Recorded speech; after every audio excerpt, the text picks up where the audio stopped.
morning, or depending on when you're watching this, good afternoon, good evening, or good night. My name's Ross, and as always told out of Voice of Radio, so today we've got a bunch of secret rares we need to be looking at. Well, they're from Stellar Miracle over in Japan. They're from Stellar Crown over here. I'm very, very sure these are going to be featured in Stellar Crown. And you know what? These are ones that I think is worth getting pretty gosh darned excited about. Sound like a plan? Excellent. So let's start off with maybe the most interesting of them. Certainly one that I'm a big fan of. The special illustration rare of Dashburn EX. Now, what's very interesting here, of course, is that this is the third special illustration rare we've seen of Pokemon after we saw Terapagos and Hydrapple. Am I the only one that thinks it's weird that when they're introducing this whole Terra Stellar Pokemon thing and making a big deal about it, that two non-Terra Stellar Pokemon are getting special illustration rares? I think that's a little bit weird. Because, of course, you have a look at Terapagos and you see that actually it's got like a rainbow border, which is beautiful and awesome, and I love it. And yet, the others don't. And I really thought, there's 4 Telestera Pokemon. I really thought they were going to get the majority of these special illustration rares. We expect 4 special illustration rare Pokemon in an average set, right? We've already got 2 non-Terra. That means we're only getting 1 Stellar Terra Pokemon.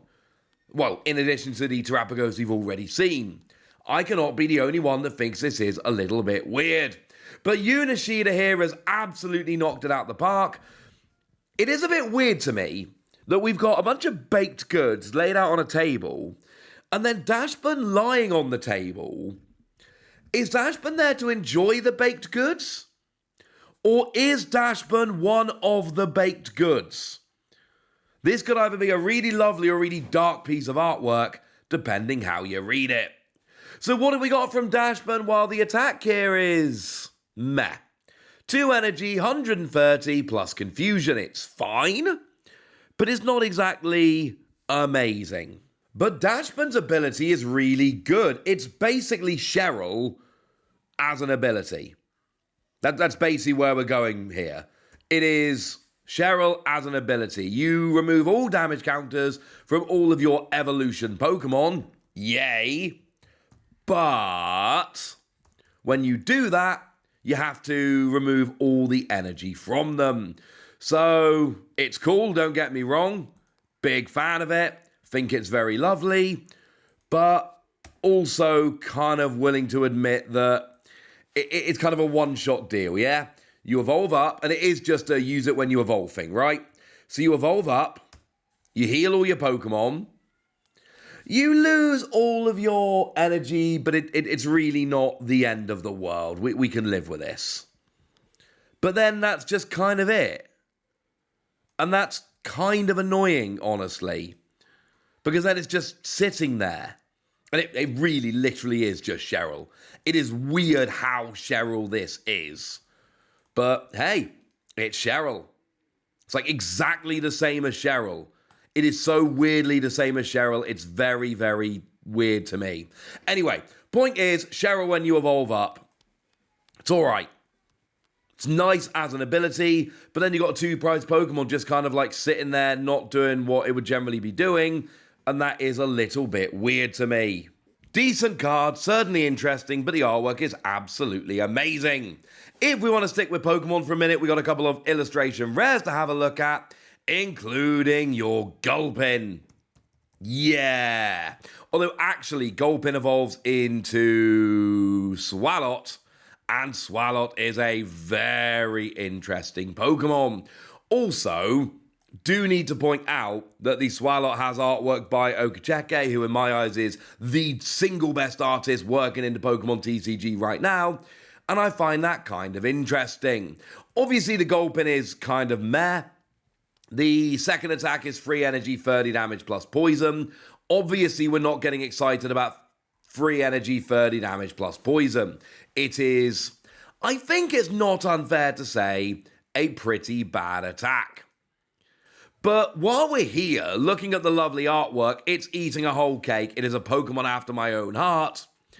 The Swalot's actually really fun here. Free energy, 100 damage plus poison, nah mate. But single energy, 10 damage, if you have more energy attached to this Pokemon than the defending Pokemon, you deal 170. And I don't think this is a phenomenal attack most of the time, but there are a couple times I really like this. Now, firstly, 170 is exactly enough damage to KO a Lumineon, and I think it's fair to assume that Lumineon will probably not have any energy on it unless your opponent is specifically attaching an energy to, ward off this attack. So you can use this as a Lumineon. I was going to say counter, but counter's not the right word. Your opponent's got Lumineon on the bench, gust it up, boom, 170, job's a good 'un. The other one is that if you're hitting for weakness, 170 doubles to 340, which is the maximum amount of damage we've seen on any Pokemon. And actually, there is an argument here that if you can get more energy on, this might be all right. And it's also worth pointing out that Dark Patch is still in the format.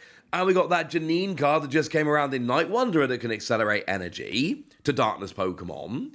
And I think with the combination of we can legitimately accelerate energy to this, it's good if you're hitting for weakness, and it's really good as a single energy KO against Lumineon.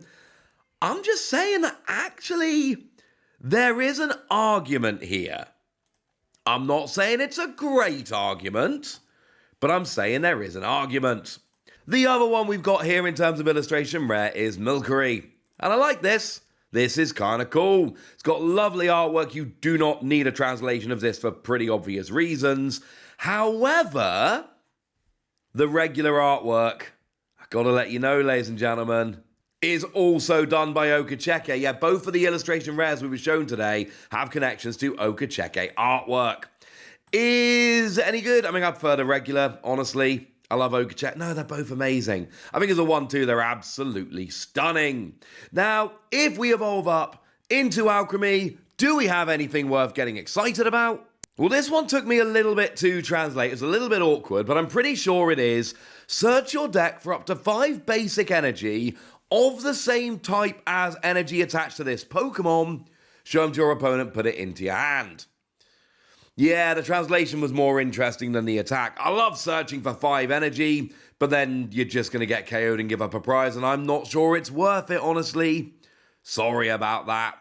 Do love the illustration rares, but wait! It's not just the illustration rares we've got here. We've also got ourselves a couple of full art supporters as well. Starting off with Crispin. Now, I'm not sure if Crispin's getting a special illustration rare. We're going to have to wait and see for this one. But firstly, I adore the Ghidorah artwork. And secondly, Crispin is nuts. Like, Crispin is a ridiculous card. An absolutely ridiculously, brilliantly awesome card. Because what we've got here is you can go and search for 2 basic energy of different types. And one gets attached to your Pokemon. And the other one goes into your hand. It's a ridiculously good supporter card. And if this full art ends up being the best version of this supporter card, which it is possible it will be, yeah. Remember, like, the whole Stellaterra Pokemon thing? They're going to have 3 different types of energy that you need, but Crispin gets 1 in your hand and 1 attached. The new A-Spec Tool reduces the cost by 1, and that's all free energy. Tool and Crispin will get you there on any of these awkward attack costs. Crispin is awesome. The other one we've been shown here is Lacey, which I think is more likely to get a special illustration rare, but we don't know yet. And what we've got here is another lovely full art. Again, these are full arts, not special illustration rares. Hopefully we'll see them later. But what we've got is that you shuffle your hand into your deck, and then you draw 4 cards.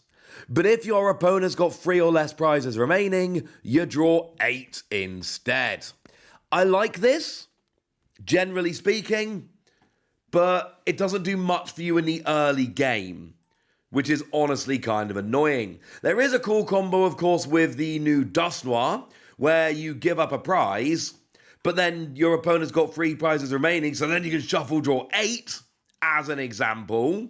That's kind of cool. But I do worry about this one. I do think it's a really good card, but it's only it's a shuffle draw 8, which is stunning, but it's only a shuffle draw 8 for like the second half of the game. Maybe less if you're having a really good game. And this makes me a little bit worried. So there we go. A new special illustration rare Pokemon, 2 new illustration rare Pokemon, and 2 new full art supporters. I promised you a bunch of secret rares, ladies and gentlemen, and I think I have delivered. No, I'm sure I have delivered, but now it's over to you guys. Tell me what you think about all of these cards. Tell me which ones you're excited about. Tell me which ones are your favorites. Tell me anything you want to tell me in the comment section. Go nuts! Be nice. And then make sure you like this video, subscribe to this channel, follow me on Twitter at the Wasi. That's where we talk about Pokemon and a whole bunch of other card games. And please do consider checking out patreon.com/PTCG Radio, where you can support the channel, get some bonus podcasts and all kinds of fun things. But by far the most important thing as always, look after yourselves till next time, would ya? Thank you very much for watching. My name's Ross, and you've been watching PTCG Radio.